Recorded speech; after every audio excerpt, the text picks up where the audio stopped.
NYRA Bets is the best play in online horse racing and betting. Bet from anywhere, anytime using your computer or mobile device. Earn valuable reward points on bets. Play in our exclusive promotions. Sign up now, NYRABets.com. As you can see, it's the Breeders' Cup Clocker Report brought to you by NYRA Bets.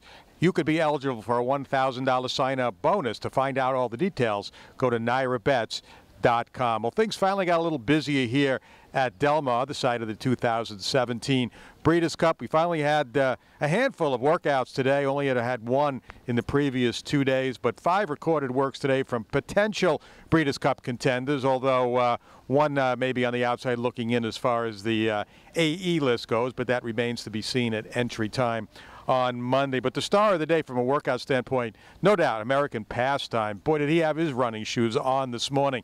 Corey Nakatani was aboard. He worked right after dawn, about 6:45. The weather was a little bit of the news this morning, too. It was chilly here, and fog started to roll in, actually, during the renovation break, and partially obscured the course a little bit after the renovation break when we did have the majority of the workers. But it was clear and fine when American Pastime rolled a half mile in 46 seconds flat. Corey Nakatani was aboard. He was given a target, broke off about 7-8 lengths behind the target. He was under a big hold. Nakatani had a hold of him early to keep him from doing too much, but finally his speed just took over, and once he dropped his head just a teeny bit, American Pastime rolled the final 3/8 in 33 and change. He went 22-3 for the final quarter mile, easily overtook his overmatched mate around mid-stretch. Like I said, hit the wire in 46 and then continued out nicely on the gallop out in 58-4. And he still finished seemingly with something in reserve. So a big work. Look, American Pastime is a very talented 3-year-old who's gotten better with every start. His biggest problems have been at the gate. He's had some gate issues in the Gallant Bob. He was narrowly beaten by Cold Front after coming away poorly and checking after the start. If he could break with the field, I think he could be a sleeper in this year's Breeders' Cup Sprint. Pavel and Mopetism worked right before, was the first workers after the renovation break. They went in company for trainer Doug O'Neill. Pavel headed for the Classic, and Mopetism for the distaff. Just an easy half mile with fog all around in 50 seconds flat. Pavel broke about a length back, finished about a half length back.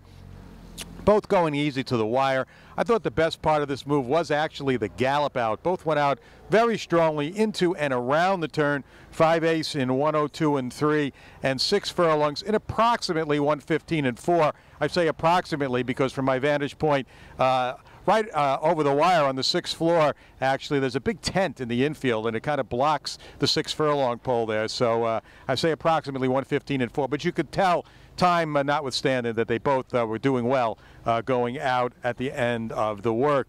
Right behind that team came Blonde Bomber. She's up from Florida cross country from Florida for the juvenile fillies. Trainer Stanley Gold. And she worked 4 furlongs in 48 seconds flat. I've seen her work many times down in Florida this year. She's a very good workhorse, and she seemed to handle this track just as well as she does the Gulfstream Park Strip.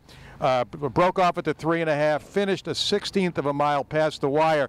Like American Pastime, she eased into the work as well, went 12-3 for the first 1/8 of a mile, came home in 35 and change, and did it very easily, and also galloped out well, 101 for 5/8 and approximately 115. No, actually not approximately. She finished at the short pole, so she was 115 for 6 furlongs, and she looks like a filly who's going to appreciate the added distance of the juvenile fillies. Also for the juvenile fillies, for Doug O'Neill, Piedi Bianchi, I hope I said that right. She broke at the 5/8 pole, also working in company, eased away in 13-3, and then came home her final half mile in 49-3. It did it super easily. She was just cruising to the wire inside her pressured workmate, so looked good, and then pulled away on the gallop out. Went in 116-3 or 103 if you take off that opening 1/8 and take her from the half-mile pole. Either way, pretty good-looking work, easy maintenance kind of move for Piedi Bianchi. Retro also worked. Now, Retro's on the juvenile fillies turf AE list. She's going to need 2 or 3 scratches to get in, but she looked good breezing this morning on the main track. Drew away handily from her workmate. Went 47-3 when asked to finish. She responded nicely and was strong on the gallop out 5/8 in 1 minute and 3/5. The last horse to sort of work today, I don't think he got a recorded time, was Mongolian Saturday. I mentioned yesterday he blew out about 1/8 of a mile down the lane yesterday. He won 1/4 of a mile today. 26-4, was under a big hold. Coming for most of that 1/4 mile, was allowed to stretch out a little bit to the wire and then pulled up quickly into the turn. Didn't even make 3/8, went 40 and change. Just looked okay, but you know, that's kind of how he is and how he's been throughout his career. And this is the kind of stuff he did, like I said yesterday, prior to his victory in the 2015 Breeders' Cup Turf Sprint at Keeneland. These kind of short, quick burst blowouts almost every single day, it seemed like, back at Keeneland. We'll see if that's the case again here over the next few mornings. A couple of gallopers who really caught my eye this morning. Elate, wow, did she look terrific. She came out late for trainer Bill Mott, about 9:15, and boy, was she eye-catching. Just gliding over the track, just handled it superbly. She looks a picture of health coming into the distaff. Be interesting to see what she does in her final, I guess, just blowout here over the weekend. Also, Catholic Boy, I talked about him yesterday. I'm going to talk about him again today. This horse looks tremendous to me, galloping over the main track. The rider with her feet in the dashboard, trying to keep him from doing too much. He's going to work on the grass, I believe, Sunday.